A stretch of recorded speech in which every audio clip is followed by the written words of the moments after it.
Test, test, test. Testing, testing, testing. Test, test, test. Testing. Testing, testing, testing. Test, test, test. Testing, testing. Test, test, test. Test ickles. Test ickles. Test ickles. Testing, test ickles. Welcome everyone to episode 723 of the Daily Mother. Whoa, the most muscular Swolecast, Beardcast, Broadcast, Gamecast, Mancast, Pimpcast, Sleazecast, Jackcast, Nipplecast, and just monster cast in the realm, because when I flex, you flex, we all flex our biceps. So welcome everyone joining me live today on Twitch TV, on Facebook, and on YouTube. We're doing a live call, so no Instagram today, but welcome to the live cast. Welcome everyone. It's a beautiful Sunday, and John is going to be joining us in just a couple moments. And one of the great things about today's call is we're going to get into some awesome shit that we were talking about yesterday. Yesterday, we were talking about soreness, how to avoid being as sore, how to monitor soreness, how to adjust soreness, how to look at soreness as part of your training. Because if you work out and you're part of this community, you know what soreness is all about. You've had soreness. That's part of working out. When you get fucking sore, it's because you worked out. When you work out, you're going to get sore. When you try a new workout routine, you're going to get sore. When you try yoga for the first time, you're going to get sore. Like shit's going to go down. So how do you monitor soreness, right? So we talked about that yesterday. And today we're going to talk about overtraining. We're going to talk about from his point of view, and we're talking a lot about program design. We're going to get into it. And it's a beautiful Sunday. So welcome everyone that's joining on Twitch, YouTube, and of course, Facebook. So thank you so much for coming in. Make sure you float some hearts, float some biceps, float some comments. Where are you watching from? What's going on, Alicia, Dennis, Tobias, Abigail on Facebook? The crew is showing up, and of course everyone's getting the notifications, so come on in through the door. And also remember, everyone that's watching, if you're a first timer, make sure you float some hearts and some thumbs. If it is your first time, thank you for also listening to the podcast on SoundCloud and Apple Podcasts. So you can catch Papa Swolio everywhere. You can catch this fucking game train everywhere, and you don't have to be here live. It's cool when you're here live. It's cool when you're here live. You get some extra little flavor. You get to ask some questions. You get to watch me pinch my nips live. You get to watch a human being grow more muscular live. Isn't that great? Isn't that great? You're watching me get size right now. This is me bulking. This is me bulking. Ready? 1, 2, 3, watch. Just getting like an ounce of muscle, just raw right there on the spot. You didn't see it? You didn't see it right around my left nip. Right on my left nip. Ooh, tingles. So as exciting as that is, and as little sense as that makes, let's bring John on right now. We're going to jump right into it. Tobias, at work here, me and my coworker stopped working to watch you live. All right, so that was awkward. That was awkward. I'm talking about gaining muscle around my nips. Let's bring John on. Let's get this game trade started. Let me tap him back in. Let's see here. John, what up, brother? Hey, how's it going? He's here. So welcome to the Sleazy, bro. Welcome to the Daily Swole. We're live. We're on Twitch. We're on YouTube and Facebook. So everyone can say hi to John, and let's just jump right into it. So I actually segued into this phone call, into this conversation, by setting up. We're talking about overtraining. We're going to talk about program design. But first, before we get into any of that, is you need to give a little background, tell everyone a little bit about yourself, and get this get this engine revved up and warmed up with your little fitness background. So why don't you just go ahead and give everyone a rundown, a little bit about you, how you got into the industry in terms of fitness, what you do professionally, because obviously we'll touch upon that, and how you hooked into Swolenormous and all that good stuff. Sure. I'm not sure about the industry, but I got into fitness. The most fitness, honestly, as far as weight training, things like that I really had done before I started following Dash was a little bit in high school. Not much. I didn't really take it very seriously. I was like, deadlift? That's dumb. Why would I do that? So what are we lifting? anyway, Dead bodies? about a year. We're lifting dead bodies with deadlifts. Yeah, right. So just over a year ago, January, I started following Dash. I saw one of his motivational videos. It was pretty good, and just kind of started. At that time I was eating like crap, and it was just not a really good place in my life anyway. So anyway, started watching, became a member of Swolenormous Premium almost right away. It was super cheap back then. So kind of got grandfathered in, so I was pretty happy about that. Everything is wonderful when it starts, right? It's like buying yes. Getting into the Swolenormous fam is like getting into Amazon stock around 97. That's Yes, that's what it's and all it's so true. about. It, Everything it's so everything true. Yeah, grows. because I had a feeling it was going to happen. There was just something about Dash and the way that he just presented himself and his kind of no BS attitude about fitness. And and I love that because I'm a pharmacist, so I'm all about evidence based medicine and things like that. So when he talks about, hey, these are things that they've done studies, they've shown this, they've done that, and he doesn't try to sell you on a bunch of supplements and a bunch of stuff that you really don't need. And so I really appreciated that. Right. Absolutely. But yeah, anyway, so I started following Dash. 90-day Dash program came out which was great for me because I didn't really have any program direction or design experience. And so it was great to kind of have to be able to kind of know, like, okay, on leg day, I do this, on back and buys, I do this, chest and tries, so on and so forth. And then yoga was a complete game changer. Part of me wants to do yoga, like a little bit of yoga every single day, to be honest with you, because I just feel so amazing afterwards. So It's so awesome. anyway, It's so awesome yeah, as just like so, a 5 or 10-minute flow, even if you just do like some upward dog, downward dog, like a little sun salutation type of thing. yes, It's such a yes, great start to your day. Yeah, for sure, man. yeah, yeah, absolutely. So, so I've been following ever since. I think when I joined Premium, I want to say there was like 46 members or something like that. You were there before the So 90-day dash, the program came yeah, out, right? You're before you came out, yes, you came in before the 90-day dash came out. So that was before.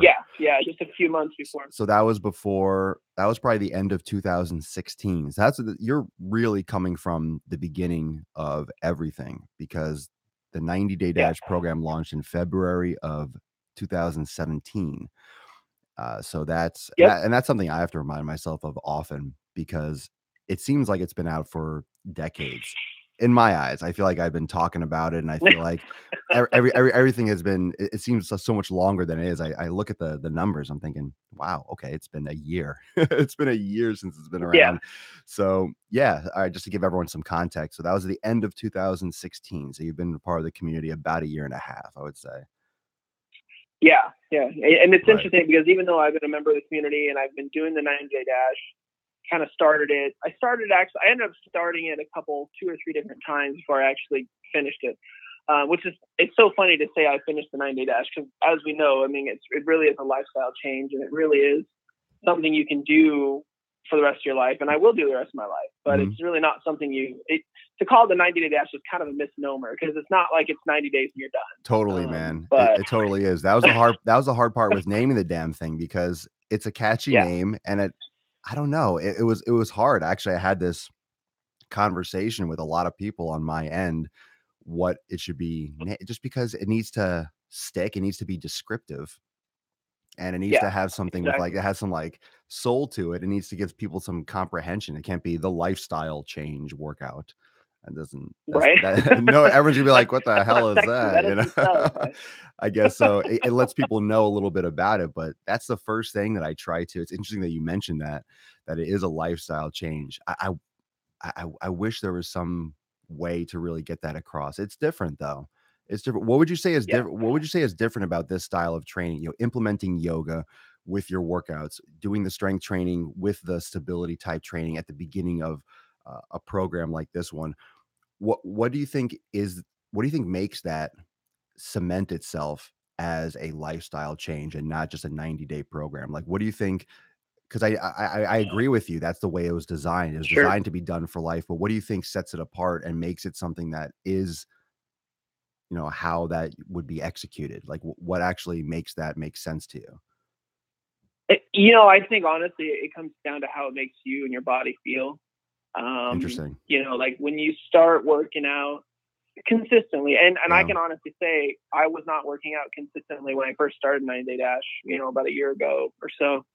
I was kind of doing a little bit here and there. I know, my girlfriend and I we would get like, oh yeah, let's shoot for, 15 workouts this month. We put little X's on Yeah. the calendar and stuff like that, and Right. it was so hard sometimes to get that. I remember one month, like, well, let's shoot for 10, like we were not doing it. We weren't doing the yoga. And then about January of this year, we really, it was interesting. Just something in us just like clicked and we were just like, you know what? We have to do this. Let's do this. Let's do it. Balls to the wall, all out. We're not going to miss it. We're not going to miss a workout. We decided that we're going to basically plan our life around our workouts. And it sounds, I don't know, some people I think get the wrong impression with that, but a lot of people say, oh, what can I do to fit my fitness into my life? And Yeah. really, if you want to be successful, you really need to ask yourself, what can you do to fit your life into your fitness? Because fitness is your life. Because our bodies are Dead meant on, to man. move. They're Absolutely. stretch. They're meant to. They're not meant to sit around all day eating a bunch of crap. They're just not. I mean, I see patients every single day that have diabetes and high blood pressure and high cholesterol. And I seriously have some serious conversations with them saying, look, you need to lose this weight. Like, this literally is killing you.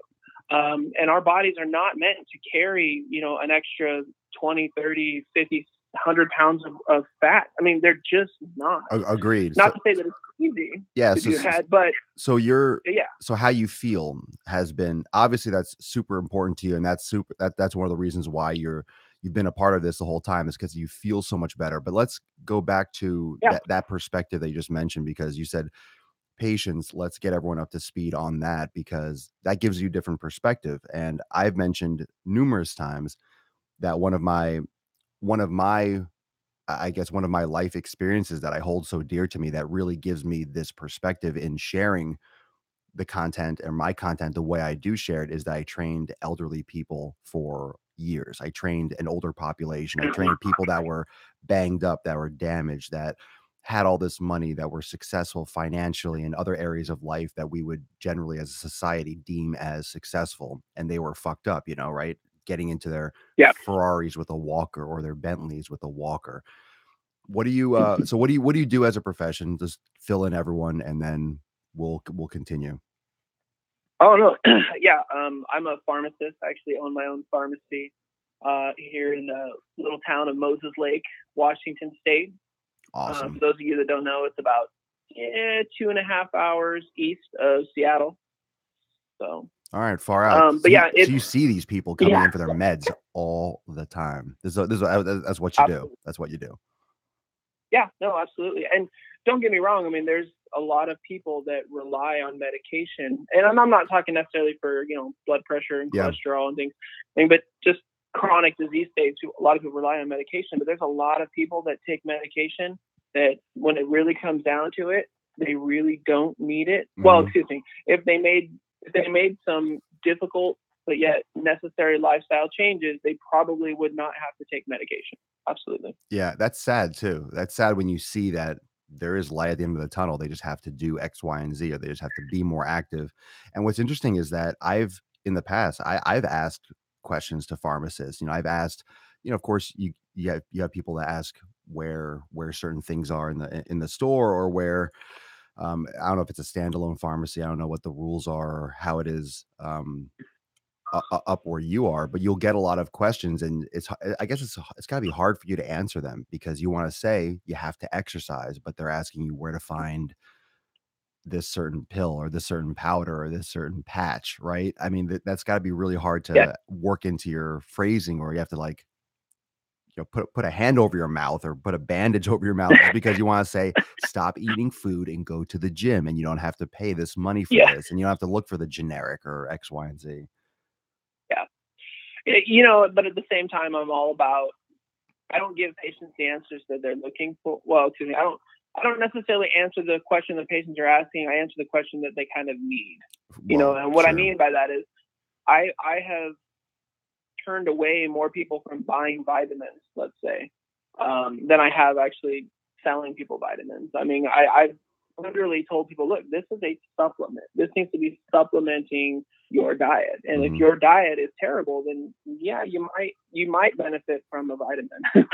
But if you're eating, pretty good, and you're eating lots of vegetables and some lean proteins and things like that, I was like, you probably really don't need this stuff. Especially, I got people that are my age that are coming like, hey, what multivitamin should I take? I'm 35, by the way. And I'm like, you're 35. You don't need a multivitamin. I mean, unless you've got some, deficiency that your doctor has diagnosed, you really don't need a vitamin.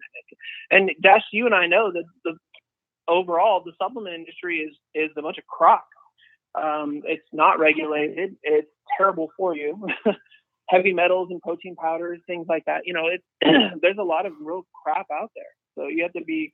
I try to educate as best I can. Yeah. Well, I think that's the only thing that you can do. You can't step on anyone's toes. You can't necessarily take the place of a physician. So you have to watch your tongue. Mm. You have to educate people.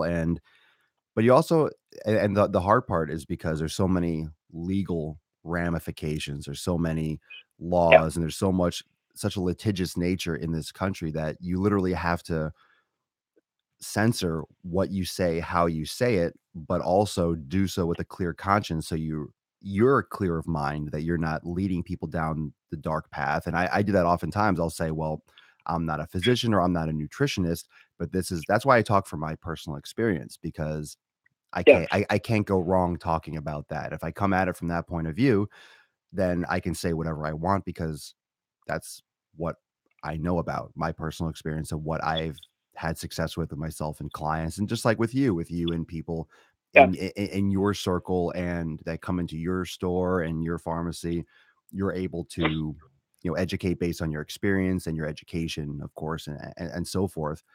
But it's you have to do something you have to do it what's right for you too. You can't lie to people. You're not going to just tell people they need exactly. all these extra things, and you can't say, "Oh, you don't need that medication. Your No. doctor's wrong." You can't say that, but you You got to be can careful about how you say that one. yeah, but But yes, you can I've been guide there them and you before. can you can make recommendations though. I mean, it never hurts to recommend exercise and a healthier lifestyle as long as it doesn't conflict with anything that they're doing.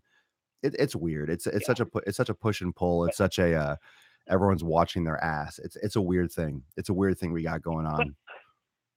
you know what though? I think in my about 10 years of practice, I can say though that those patients that I've actually sat down and said, look, I know this is what society is telling you. I know this, this is really what you need, kind of a thing. Yeah. Whether maybe it wasn't exactly, I don't know.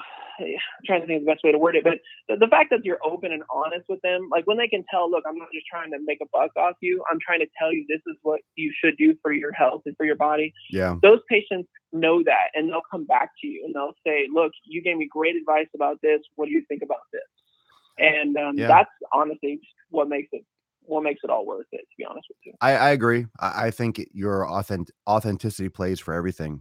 And that's another Oh reason yeah. why people still watch the show and still follow this is if you're honest about what you know, you're honest about the information, you're doing it.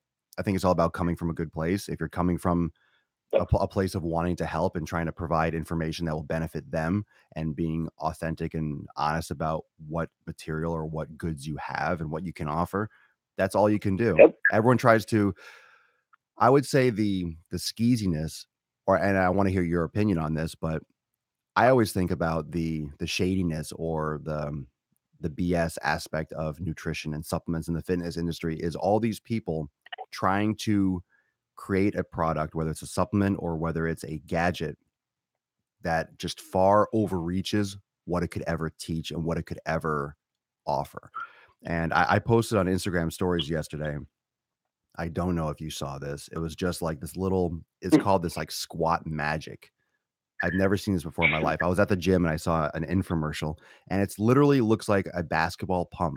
It's a shaft and like you sit on it and you put it right on your butt cheeks and like you squat up and down on this like dildo like almost like hydraulic pump that's supposed to help you squat or something with I don't know, but squat magic my ass. Yeah. It's like Exactly. I guarantee there's a bunch of people like drinking martinis, just laughing every time an order comes through. It was the funniest infomercial. It almost had to be a Saturday Night Live skit. I swear. I don't know how these things are Right. actually real and people purchase them. But it Yeah. overreaches. It's not getting people in shape. It's not going to teach you how to fucking squat. It's not going to help you transform your life. And all these supplements that Right. promise all these things, it's like it doesn't do those things. If you just made No. something that targeted one thing and you were honest about it, there wouldn't be all these problems, but you're giving all this false hope and just bullshit advertising and marketing. That's all it is just a big Yep. marketing, I guess, magic trick. Well, and I would venture to say, and I'm not sure where. I mean, I'm just pulling these numbers out of my ass, to be honest with you. But It's I whatever. would probably say 80%, 80 to 85% of the people that see those things, see those supplements, see those things, and they decide that, oh my gosh, this could change my life, and they pull out their credit card and they buy it. They're probably not doing any kind of a fitness program as it is, or they're very, very lax with it, and why are you caring about this supplement? What is this supplement going to do for me if you're not even lifting weight? Yeah. I mean, if you're not even consistently doing if you're doing what you're doing and you're maximizing your weight training and things like that, and you're like, hey, well, maybe adding a little bit of creatine or adding this supplement or whatever, maybe this will help me to get that little further edge or something like that. Maybe I could see something like that. But a lot of these people, they're not even doing anything, and they're like, oh, this is going to help that my fat. Awesome. I know. It doesn't work that way.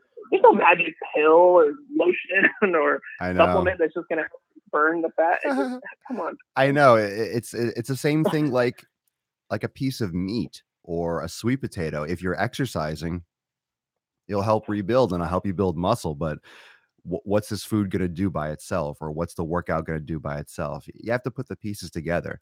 I still like what you said at the beginning, that you need to make your life fit your workout, and you need to think about it the other way. You need to prioritize it, and you need to make your entire existence and what you do, your habit, fit your fitness.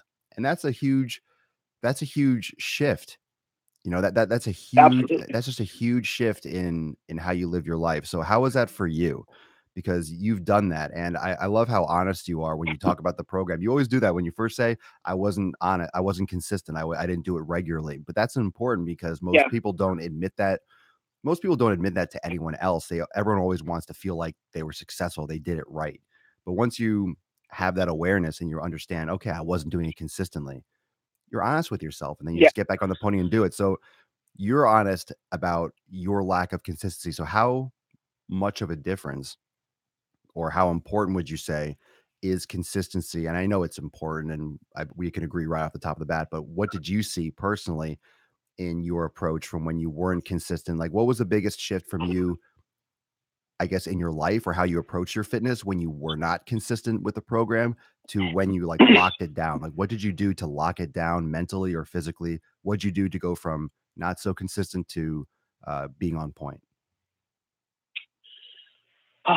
Well, I mean, obviously it was a shift in mindset. But, I think that one of the biggest things is planning. And if there's people out there that are thinking that, hey, I can just be consistent, I'm just going to decide to go to the gym every single day and I'm going to get it done.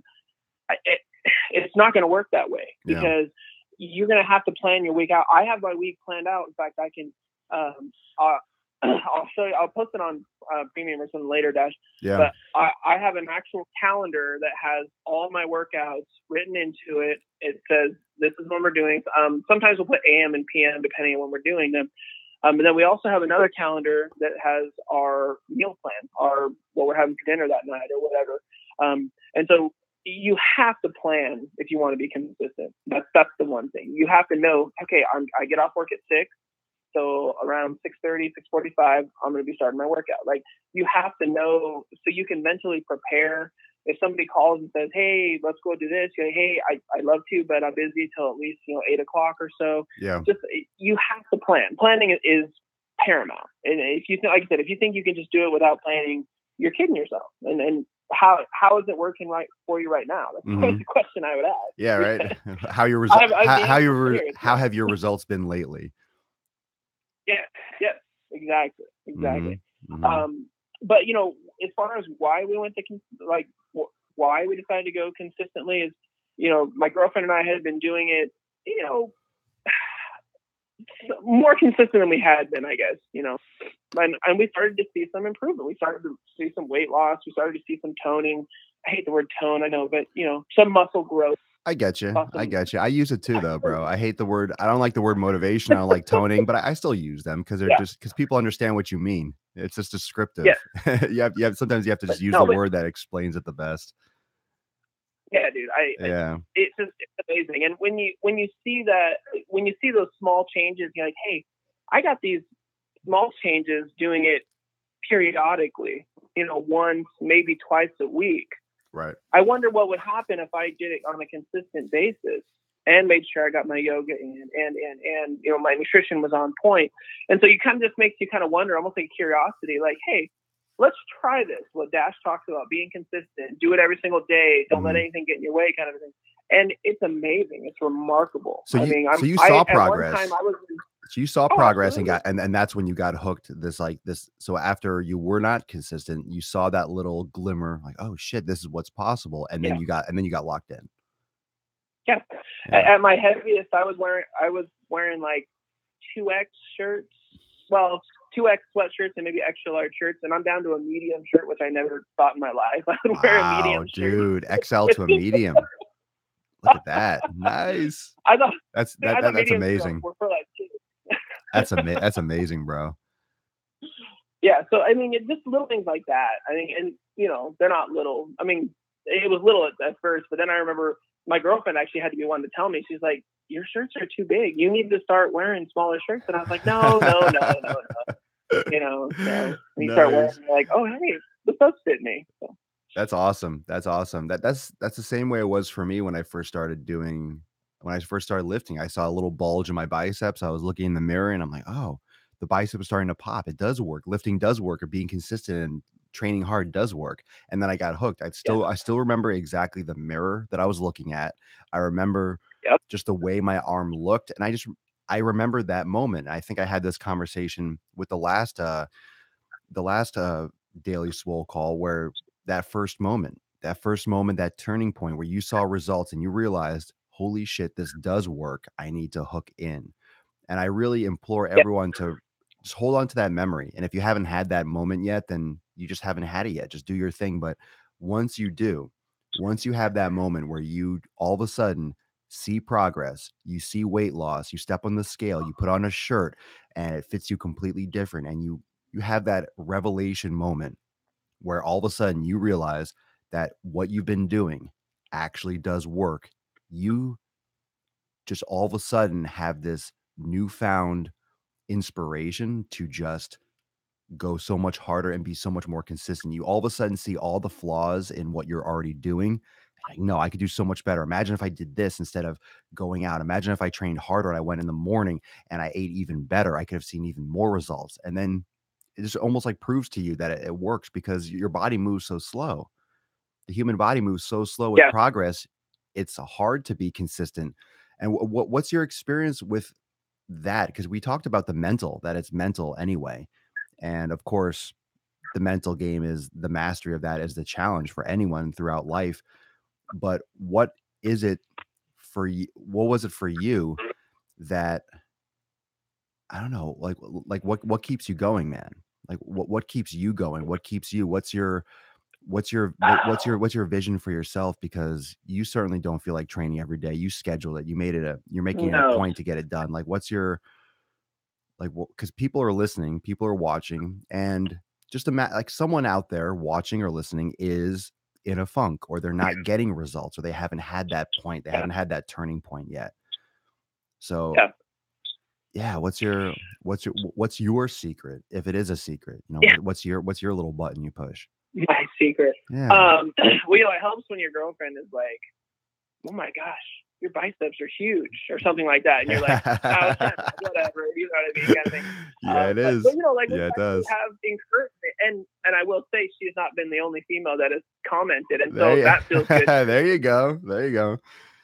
Absolutely. And that's neither here nor there, and that's the thing too. If you're working out just because you want big biceps or you want a six pack, I mean, that's cool, whatever. But you're doing it for the wrong reason. I mean, do it because you want to be healthy. Do it because you want to be active your whole life and hopefully not have to, be in a walker or have any kind of issues when you get older. I mean, we all get old. We're all gonna die. Yeah, but I want to make sure I'm enjoying my later years for sure. The results. I think the results just drive more results. I think that's the best way to say it. You look at pictures, you go down in shirt sizes, pant sizes. You just feel better. I feel like I have more energy. I feel like my son, he knows, like he's like, oh, my dad's got to get his workout in, and I make a point to tell him about my workouts. And he's like, oh, well, what did you do today? Oh, well, Sarah and I did our workout. Like when I ask him, well, why did you do work? I say, no, why did we do workout? And he's like, because it's good for your heart, because that's what he understands right now. True. Just to show that example, and to not, I mean, I can literally go down in like a squat type position, on my almost to the ground now, and really not have many issues with it. Which, I mean, if that would even 6 months ago, I would have been like, "What, squat? What's that?" Hmm. Um, just these things that you notice, and it's an everyday change, I guess. But yeah, the results definitely keep you going. There was one picture that my girlfriend took of me when I was working out the other day, and I swear, like, it is the most muscular looking that I have ever been in my life. Like, I feel like I look like a Herculean god. That's awesome.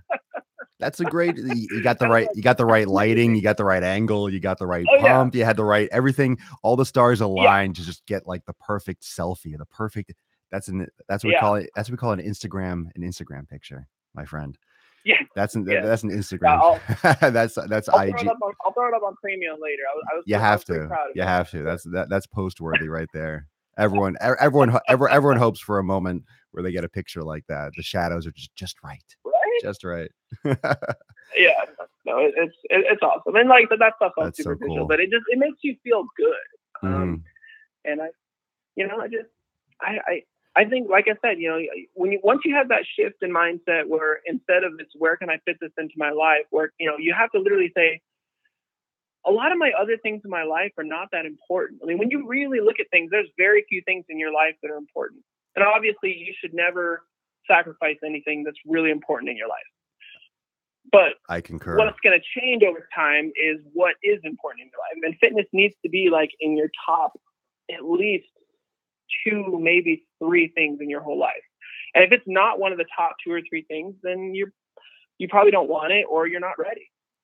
Yeah, I mean, you're missing the point. Fitness is if we're agreed that your health and your livelihood and going from your child to your family and to your own life, respecting yourself and wanting to be around for your kin, your child, and to be doing what yep. you love into a ripe old age, it does need to be a huge part of it. And I like what you I like what you said there. Say it again, just one more time. What you were just covering with Um, just I want to repeat that about one more time. as far as like fitting your fitness into your life, like going the other way, or are you talking about Yeah, the yeah, just code over that one more time because it was good. Oh yeah, Just yeah. the way you said it. Well, yeah. Well, like I said, so a lot of people ask, how can I fit my fitness into my life? And really, you need to ask yourself, how can you fit your life into your fitness? You need to focus on that top, two or three really important things in your life, and fitness needs to be one of those. That's what it And if it's was. not one of those, I mean, then your priorities might be out of whack. That's what it was right Yeah, there. It was the important concept, and I wanted to yeah, touch base on this because yesterday someone asked me, "What's the most important thing that yoga has taught me?" And I kind of group, I almost, yeah, it's not correct, but I group like yoga and meditation kind of together because yoga is like I look at yoga as a yeah, moving meditation, but I do a lot of meditation absolutely. without movement. So I'm just kind of grouping that kind of when I say yoga, when I say meditation, I'm talking about like the body and the mind connection, right? So what's the most important thing that has taught me? And I responded yesterday. I said it's taught me that most things are not important. And that is Yeah, really like literally what you just said hit the nail on the head for the entire point that I was saying that yesterday is that most things are not important. And what I mean by that is when I say it is all the things that stress us out that keep us from doing what we need to do to get where we want to go. So the things that interrupt our schedule, right? For working out, the things that distract us from eating healthy, from that take us off our path because I don't know how you visualize your journey, but literally when we want to get somewhere, when we have a goal, we have something we aspire to, it's a path we want to take, right? It's a direction we want to go. And all these other things are going to come into our realm. They're going to come into our consciousness. They're going to come into our life that are trying to take us off that track. Just try to take us off. yeah, Just and they're just there. They're always going to be there. Whether you want to call them demons, goblins, gremlins, or just shit that happens, shit goes down. So how do you adjust that? And what's interesting is that those things are going to be there today. They're going to be there tomorrow. They're going to be there on Wednesday. They're going to be there next Sunday. They're going to be there every day. So the only difference is how you relate to those things and how you view those things and how you handle those things because it's not going to change. And once you realize that, then there's another game changer, there's another game shift. And I've had that myself with all the things that I have to do every day. I've had to look at it differently because I realized when I finish working on one video, when I finish doing one project, I'm going to have 4 or 5 more that I need to do. So am I just going to be stressed all the time? Am I just going to be overwhelmed all the time? Or am I going to look at everything that I need to do in a different light? And that's really important, man. That what you just said is Yeah. that really hit the nail on the head. Yeah. Well, and a lot of the stuff you can't know unless you do it. And so you kind of Sure. just have to do it. Like you don't know the euphoria, the utter relaxation, that whole mind body experience that yoga can bring you when you're in that last shavasana and you're just laying there Yeah. so happy that you're not having to hold those positions anymore. Is that but is that really what you're supposed to be thinking? You're like, oh my God, thank God it's over. yeah, no, no, that was more of a Shavasana joke. is just thank God it's over pose. Yeah, Yeah, it's but no, but that shavasana, when basically your body kind of hurts a little bit, like you just kind of worked it out, Yep. but there's that whole spiritual connection, like you're able to just release, and it seems like all your stress goes away, and it just Mhm. for that brief moment right there, it's like you're just it's blissful, man, and That's it. that's really what yoga is all about. I think, to be honest with you, yeah, it's great for mobility and flexibility, but it's also just kind of putting that mindset of almost like a reset button for your soul, if you will. I hate to get too deep, but I mean, you know what I mean? It really just kind of resets you and kind of prepares you for the rest of the week or whatever else you got going on. Absolutely. It's and that's why it has to be that's why when you talk fitness or when anyone discusses fitness, I like to relate it to a rope and how a rope has all these different strings or all these different parts of the rope that are that are interwoven together that create the strength. So a rope has how many different fibers? Let's say 50, but each one of those has to be strong. If one of those isn't, is torn or broken, the rope is just as a result not as strong as it once was. So if those pillars, right, those parts are not working, you know, in conjunction or with synchronicity, they're not you're not doing your yoga, then you're not actively recovering, or you're not meditating, or you're not doing your strength training, you're not doing your glute activation. There's all these different parts of fitness and Yeah, training, mentally and physically, that it all supports one another. It all works yeah, together. And I think once you have that, and once you have that system and you kind of reach that flow state where everything in your life, where you have that balance with your physical training, when you have that balance with your work, with your family, with your social, that is when all of a sudden, because people ask me, when does it get easier? Or does it get easier? Like, how come it's so easy for you? I don't think it's ever easier because it's always the same. It never gets easier. It never changes. How you relate to it changes. But I'm sure you probably feel that now. You have that flow state where you have your time set for the gym. You don't have tension with your friends because you keep the friends that are supporting your lifestyle and that benefit you and that are inspirational or you know add to your life. You keep them in your circle, and then you have your system. Like you're in that flow state where everything's kind of working and everything has its place. Then I would say, relatively speaking, it becomes easier because there's less resistance because you've created less resistance. yeah. Well, and you may have to be the one that makes that hard cut and decides that, hey, this friendship or this relationship is just not good for me. It's not, I mean, and I hate to even say this to a certain degree, but yet I don't. So if I offend somebody, I guess who cares? No, But yeah, who cares? if you're in a relationship with somebody and they're not supporting your fitness and they're eating like crap and they're basically like, why are you doing that? You're not going to stick with it anyway. And they're not supportive and things like that. You don't need that. If you're in a mindset where you want to improve your life and you want this to fitness to be important the rest of your life, you might need to get rid of that person. You might need to eliminate the toxic parts of your life. It's true. Because I was married for 10 years actually, and I got divorced. And it was the best decision that ever happened to me, to be honest with you. It wasn't my choice, but it was the best decision. Yeah. It was my choice. It was my choice to stay apart. And it was so toxic, and I didn't realize how toxic it was until it was done. But as I went through the process and I met my girlfriend, things like that, I always told myself, I was like, especially once I started following Dash, I said, hey, look, I'm going to, whatever happens, the next girl that I'm with or whatever, she needs to understand that fitness is a huge part of my life. And if she's not supportive in that, then it's not going to work. True. Bottom line. It's hard for people. It's hard for people to do that. You think of everyone out there that has kids, that has a legal marriage, or they feel locked in. People feel locked into their lives. It's so interesting how society makes us feel locked in when we have a quote career or we have a relationship. Yeah. No one's locked into shit. No one's locked into shit. You can move where you want to. You can live where you want to. You can get in your car and you have a choice if you want to drive left or you want to drive right. You have a choice every fucking day what to do. But we're just so afraid to make those decisions or hurt people, or how is this going to look for me, or how are people going to think about my decisions? What are they going to think about what I did? It's just more and more, we're so connected, but it's also more just, fuck what other people say. Like, you have to do what's right by you. And we just don't know enough about ourselves. We don't learn about ourselves as we grow up. We just, follow a system, right? Follow a pattern.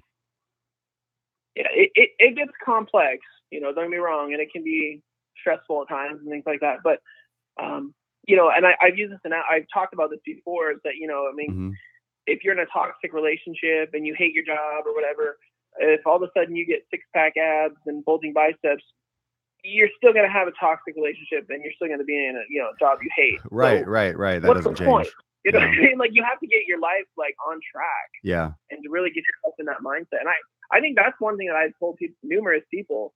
And it's amazing. Like we started doing an Ideal Protein, which essentially is a ketosis kind of diet at the pharmacy that we offer.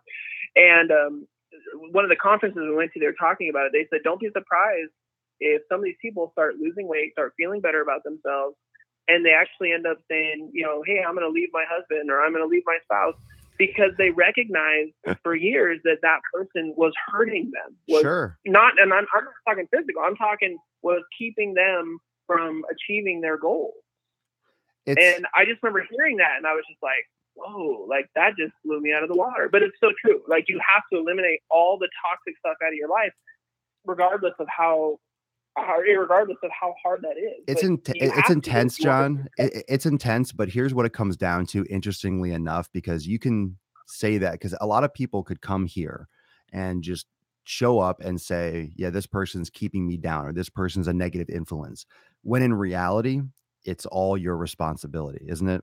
It's all your responsibility. It's all your self-love for yourself, how you respect yourself and you respect your time. So when I tell people what I've done, because I have done this, and I don't use my personal Facebook account. I've gone through in the past and deleted so many people, and it's not people that I hate. It's just things that I don't want to distract me from what I'm doing in my life. I don't follow people's pictures or cat videos or what they ate for lunch. Like, I just don't care. I don't have time for that.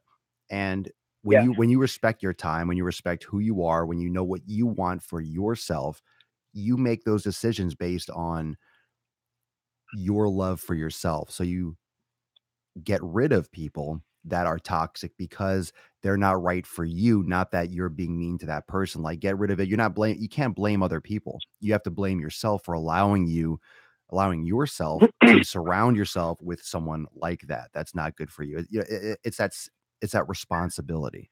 It's a responsibility that you need to take for you putting yourself into that situation. Like that's what it comes down to. I think that's when you think about it in that sense, and not you being you personally, but when people think about that in terms of a self-responsibility aspect, it makes it easier to do those things. It makes it easier to make those cuts because you're taking responsibility for yourself. You're not putting it on them, and you're not feeling, okay, I'm hurting someone's feelings. Like, fuck their feelings. They'll get over it. They need to figure out themselves. Exactly. You can't depend, you can't attach yourself to someone. You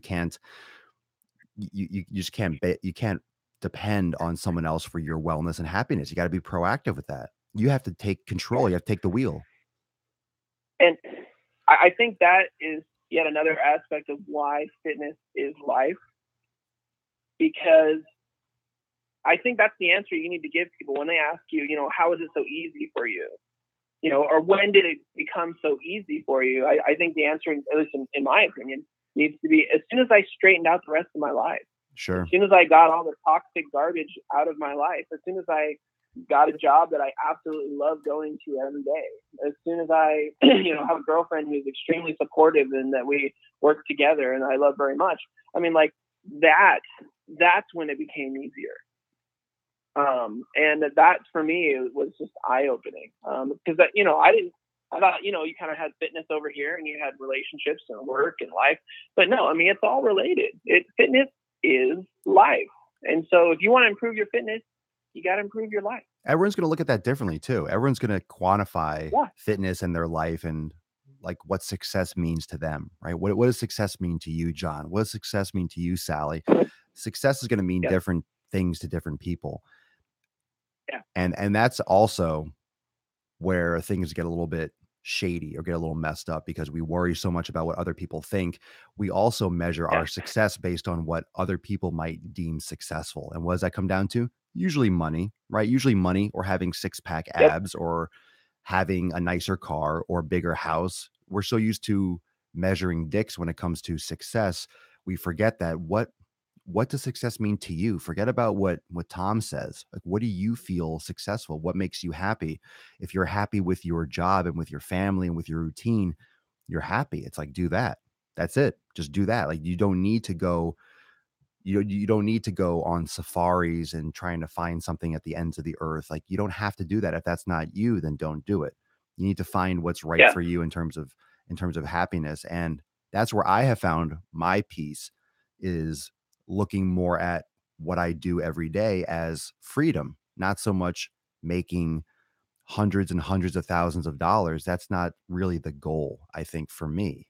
Everyone wants to Yeah. grow and be, quote, successful. But I think once you start down a path, that idea of what success really is going to change. I think that comes with age. I think that comes with experience. That comes with just your shift in who you are in your life and what you want out of your life. But what your schedule or what your success means to you is pretty much self-understanding. It's understanding who you are as a person and what you want out of your life and out of your vision. And I want freedom. I want freedom to do what I want. I want freedom to say what I want. I want to create something that allows me to be me.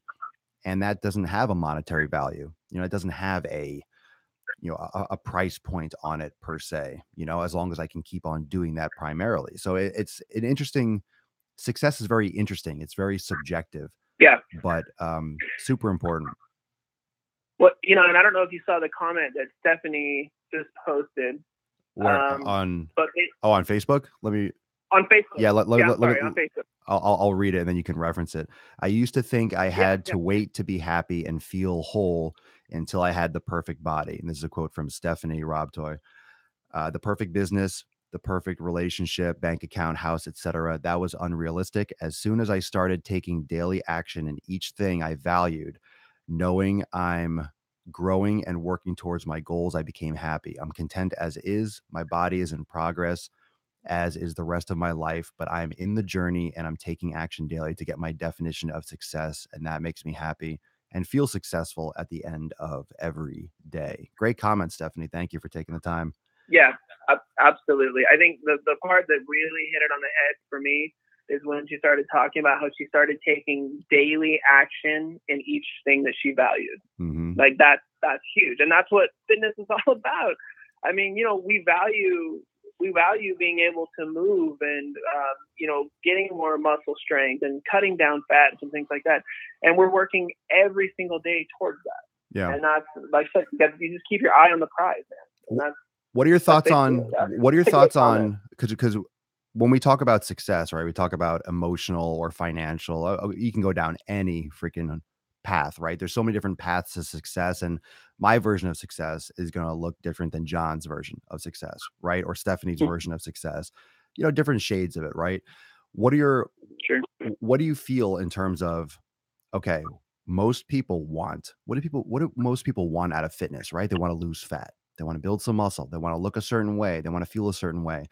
I find that when you start focusing on those more, I don't want to say abstract, but those different types of success, like once you really find, okay, this is what I want out of my life, this is where I want out of my fitness or my overall experience on this earth, then the fat loss comes, as like a byproduct. I think that Yeah. one of the issues is that people in the health industry, they chase losing weight or they chase decreasing fat.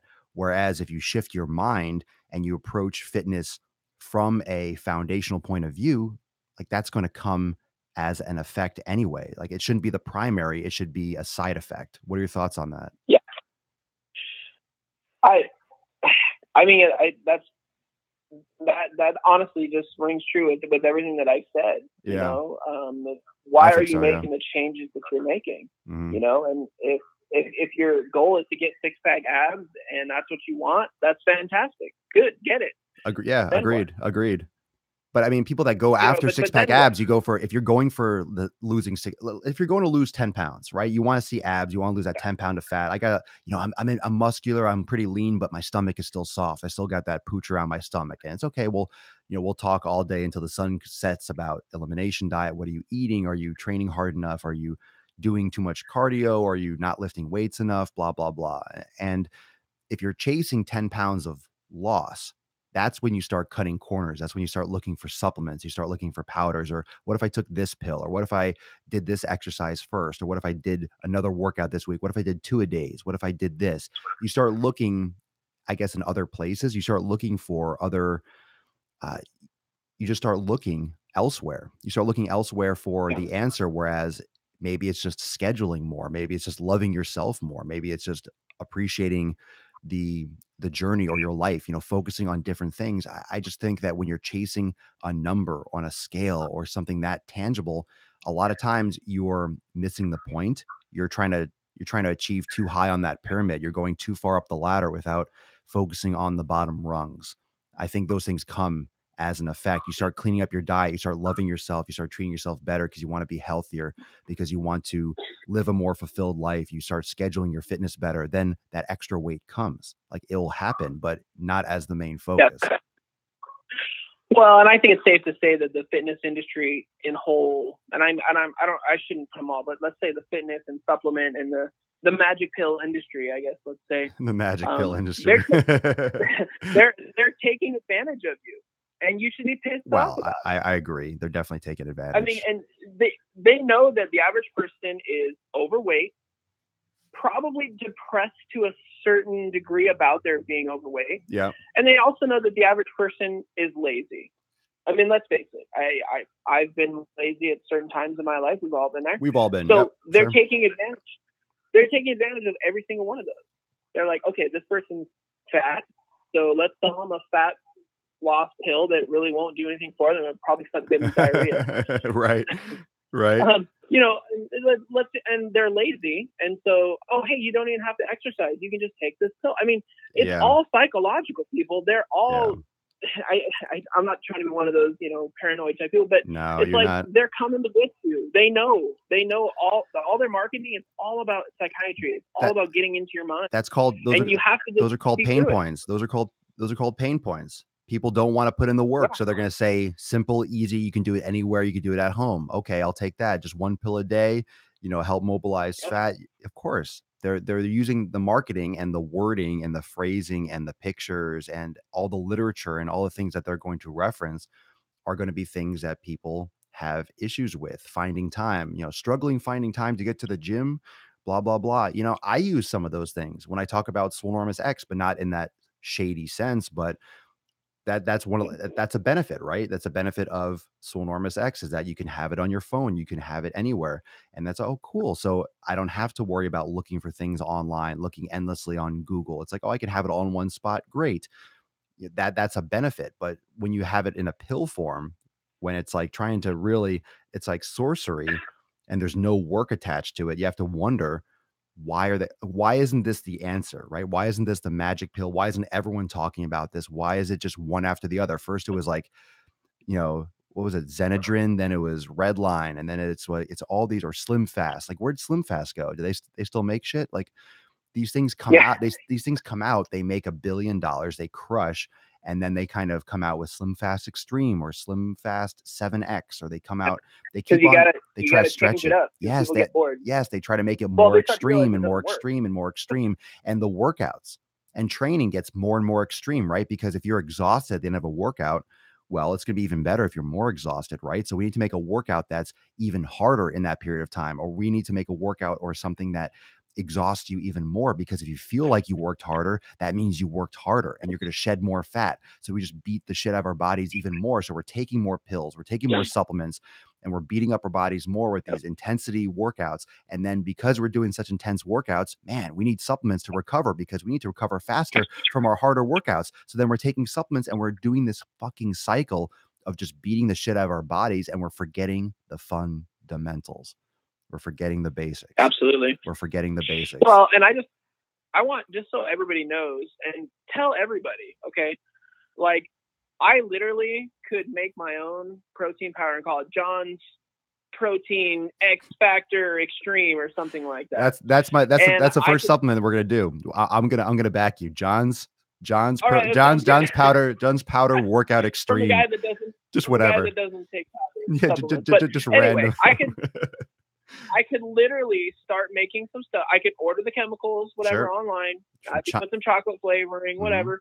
I could put it, and I could build it in my garage. I could package it. I could get a marketing team, and I could sell it. Yeah, heat seal it. And there's not one person, not one entity out there holding my feet to the fire. I could tell you that there's X amount of creatine and all this kind of fun stuff in it, and there's not one person that is regulating that and making sure that you're actually getting what I claim that I'm giving. I think that's an issue with the industry in itself. I don't think people realize how easy it is to make a supplement. If you really look, and there are videos out there, there are documentaries of people making their own supplements, and they show how easy it is. And they're literally scooping things into containers in their kitchen. They're using a blow dryer for the plastic seal. They're literally making it in their kitchen. They're putting it on a scale. They're putting in bottles, and they're making them one at a time. And there's literally 5 people around a coffee table putting powders in pills, loading pills and whatever, compressing them or making powders and making them homogenous. Like, is each scoop even giving you the same amount, or did they mix it properly? All these things. But literally what John just said, yeah, it's scary. It's even scarier than what you said, bro. Like, literally, all you have to do is put that. No, I know. You just got to put that disclaimer on the outside. This is not evaluated by the FDA, blah, blah, blah, to prevent, treat, cure, whatever, X, Y, and Z. You might die. Sure, blah, blah, blah. No one reads the fine print. And then it's on a store, or you can sell it online. And yeah, there's nothing stopping you from doing that, because you put the legal disclaimers. It puts it into the power of the people, and which is not a bad thing. But when the power of the people has no fucking brain or common sense, and they don't know about it, then people make bad decisions. So all of a sudden you're buying something that it's your responsibility to know what you're putting in your body, but then you don't even look. You just see, oh, it's gonna help me lose weight. Let me try this powder. And it could be cornstarch that someone made in their kitchen in Albuquerque. It's like, you don't know what you're getting. You don't know what you're getting. And apologies, anyone that's living in Albuquerque. I'm not saying you make bad supplements, but we don't know. Maybe the best stuff is made in Albuquerque. The best stuff is in Kirky. Yeah. Who knows? Who knows? We could actually do a show one time just about the supplement industry. Let's do it, man. Back in the 90s, they tried to pass a law, or they tried to actually make it so the FDA had to regulate all the supplements. Yeah, but they didn't. And they actually ended up, all the lobbyists and everything actually ended up coming up with a law that says that Congress can't make any laws regulating. Big surprise. Why would they do that, John? Right? Why would they do that? Do you think it's about money? Do you think it's about money? No. Come on. No, they don't want to make money. Yeah, we could literally do a whole show about something. We should. Why don't we do that? I'll pull up all like the laws. We'll do like a technical show, and we'll discuss it, and we'll just we'll get into the nitty gritty. I think that it's one of those things where people watch all these documentaries. They'll watch the vegetarian and the vegan documentaries, and that, the corn documentaries, and you'll watch all these things, and everyone just starts spouting these things as gospel. And then all of a sudden there's just nothing about the supplements. This is, people care more about, it's like save the animals, this meat, vegan, all this stuff. Okay, fine. But what about the powders that people are sucking down more more. You're not Yeah, getting good nutrition. You're eating garbage. It's so twisted. It's so twisted. it is. Yeah, it's ripe. It's Absolutely. ripe for the picking. Burn it. Yeah. Well, I think it's kind of because I know we're probably getting short on time, but I'm just gonna say, Yeah, we're all as right. far as like We're the good. summary out there, if you guys are out there watching this and you're thinking about trying something, or you're thinking about, hey, maybe I should give this a try. Honestly, Dash has a fantastic program. He's got a whole premium community that is awesome, that we all are really supportive of each other. If you're like me and you really don't know that, or you didn't know that much about weight training and program design, the 90-day dash is fantastic. I mean, you really have to just do it. And I hate to use that cliche Nike thing, but it's so true. You have to just do it. Get it done. Yep. Try it. See how it goes. Make some changes here and there. You'll start to see some changes probably within the first few weeks even. And hopefully that inspires you to keep going. That's all. That's all it is. There's so many roads to success, and I just try to encourage people to make that leap. I mean, that's why right now, for example, I'm doing the 7-day trial, right? Just because some people are on the fence, and I get that, and literally, it's a perfect segue for what we're just talking about, because people get burned, right? So much. People get burned in the fitness industry. They're told lies. They're sold supplements. They're sold quick fixes. They're sold, fat weight loss programs, fat, shred in 6 weeks. They're sold and they're pushed all this stuff, right? They're just, everyone's just completely overrun with, do this, you'll get results. Do this, you'll be successful. There are so many things out there that can lead to success, but you have to be consistent. You have to be doing it for the right reasons, because it's all well and good for you to be super excited. Let's say you join Swolenormous X, right? This is not a shameless plug, but like, let's say you join Swolenormous X, like, great, welcome to the community. But then you don't do a damn thing. It's not going to help you. Like, you have to take responsibility and put in the work. Like, there's a lot of things that can work for you, but are you going to find it all in one place? Are you going to actually execute on it? Like, are you going to put in that kind of effort, or are you just going to join or buy a program and then let it sit on the shelf, or let it sit in your inbox, and you're not going to do anything, or you're not going to log in and join? You're not going to join the Facebook group or go to the website and start doing the programs and read the manual. You still have to put in the work. So anyone that's a part, that's watching, I see a lot of people floating comments and stuff that are Swolenormous X members, and thanks for joining and watching today and supporting the Daily Swole. But everyone in there that's seeing results, yourself included, did the work. I didn't hold a gun to your head. I'm just providing this material, but it's still on you. So there's a lot of self victory in that. There's a lot of success, and there's a lot of confidence, and there's a lot of, I guess, that those feel good vibes, and that sense of accomplishment, because it is your accomplishment. It's all you. You're the one that's doing that. You're the one that's putting in that effort, not me. I did it. I front loaded it. I made it available, but you're the one that still had to pull the trigger, and you're the one that still has to get up every day or go to the gym after work and make the food. And you're still the person that does that. You still have to do that shit. Well, yeah. And, you're not doing anything for anyone. Like I said, you're providing a platform, which is fantastic. I really appreciate everything about the Swolenormous. Like, one of my favorite, honestly, is the yoga classes with Alex are fantastic. Yeah, they're great, man. No, they really are. She's awesome. One of them I use as my after leg day, helps save me a little bit. Yeah, she's amazing. Her stuff Fantastic. is fire. Her stuff is that value right there is worth it right there, just for having access to all those yoga flows. Oh yeah, that is fantastic. And the different kinds. And full yoga. I mean, those are like hour-long classes. I mean, those aren't just quick little 10-minute flows. Those are actual legit. No, and most people don't even know that there's different. And that's another thing. Most people don't know that there's different types of yoga, which is really what I wanted to. What I wanted to deliver with the 90-day program, with like the Swole strength and foundation and gravity, but with the additional classes, there's level 1, there's 2, there's yin, there's prop classes so there's a lot of different variety when it comes to yoga. I think people think of yoga as, when you do yoga, you just sit there and and you meditate. Shoot, that's what a stereotype is. You think you know what it is. But then when you practice and you realize, there's 100 different types of yoga. Each different type of yoga has endless amounts of flows and patterns and focuses and breathing techniques. And yeah, it's an entire world. It's an entire world. And when you embrace that, yeah, go ahead. I was just reading an article, and Mhm. it was a meta analysis. So you have to be careful a little bit, but it was a meta analysis that really looked at alternative therapies, and yoga was one of them. Sure. But yoga actually has been shown to be as effective, and obviously very little side effects and things like that, as narcotics for chronic pain sufferers, especially like chronic back pain sufferers. Wow. And it's amazing. And guess what? No one gets addicted. Nobody's going to overdose from yoga. I Wow. mean, it's just one of those things. And I'm not, obviously, it's not. I'm not trying to say that you should just stop taking all your pain, your chronic pain medication, and do yoga. But what I'm saying is, you should look into something like that, because I know a lot of people, even in the premium family alone, that have said that their back pain has gotten so much better. In Oh, fact, yeah. it was interesting. It was interesting, Dash, because they were talking about how there's this guy, and I don't remember his name. I'll try to find his name if I can. But he's considered basically like the guru on like back pain and chronic back pain. And he has his patients do 3 exercises every morning. Who And is guess it? what? They're He's all yoga poses. where is this? Or you forgot?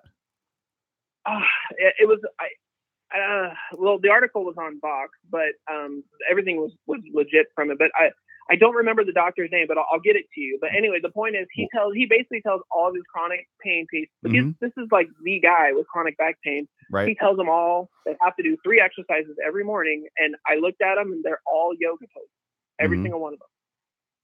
So come on, people, do your yoga. It's Yeah, amazing for you. that yoga is legit that's that's like the holy grail, man. That's the holy grail. Oh yeah, That's really an absolute game changer when it comes to adding with your training. And that's the one thing that I tell yeah, everyone. If you start doing yoga and you've never done it before, yoga is the thing you're going to look back and be like, shit, I wish I was doing that for the last 15, 20 years of my training, because you can't yeah, even imagine the difference that it would make, because it's you can't explain it. You can't explain it unless you yeah, do it. The physical yep, benefits, the psychological yep, benefits, the physiological benefits, all of those benefits just come in droves, and it's a practice. So what's liberating about yoga, and the same thing goes with meditation, is that there is no good or bad. It's only what you're able to do yeah, right now. So what we get stuck in society is always comparing, right? There's a good and bad. When we're in school, there's a right answer on the test and there's a wrong answer, right? There's a good way to do things. You're right or you're wrong. It's yes or it's no. yep, It's this way or it's that way. When it comes to yoga and meditation, there is no, okay, you crushed your meditation today. Oh, you crushed your yoga practice. You might have felt great, but let's say you were super stiff. Let's say you slept improperly or you didn't hydrate as well and you just felt a little bit more jammed up or more blockage today during your practice than you normally do. That's fine. You accept it and you do what you can in the moment.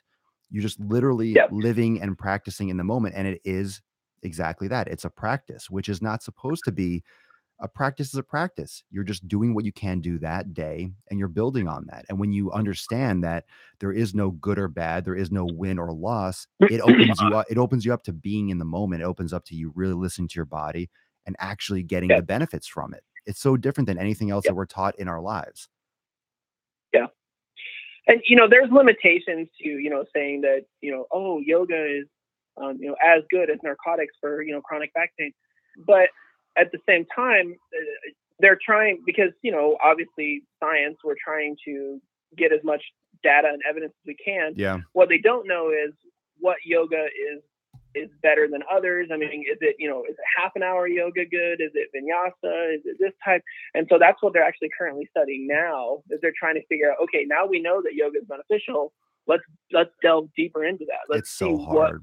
what about it, what's best, what's going to benefit most people. And it's just really exciting to see some of the stuff that, if you practice yoga as part of your workout routine, for me at least, these things. Mhm. Your back feels better. Yeah. You feel like you have more mobility, flexibility.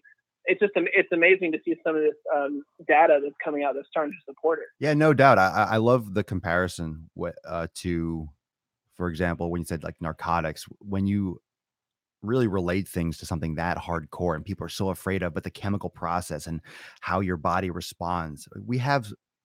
We're we're organic beings. We react to things, we react to stresses, we react to light to dark, like even just lighting itself, that's a whole other realm of study, you know, blue light and different types of waves and our sleeping patterns and just who we are as creatures.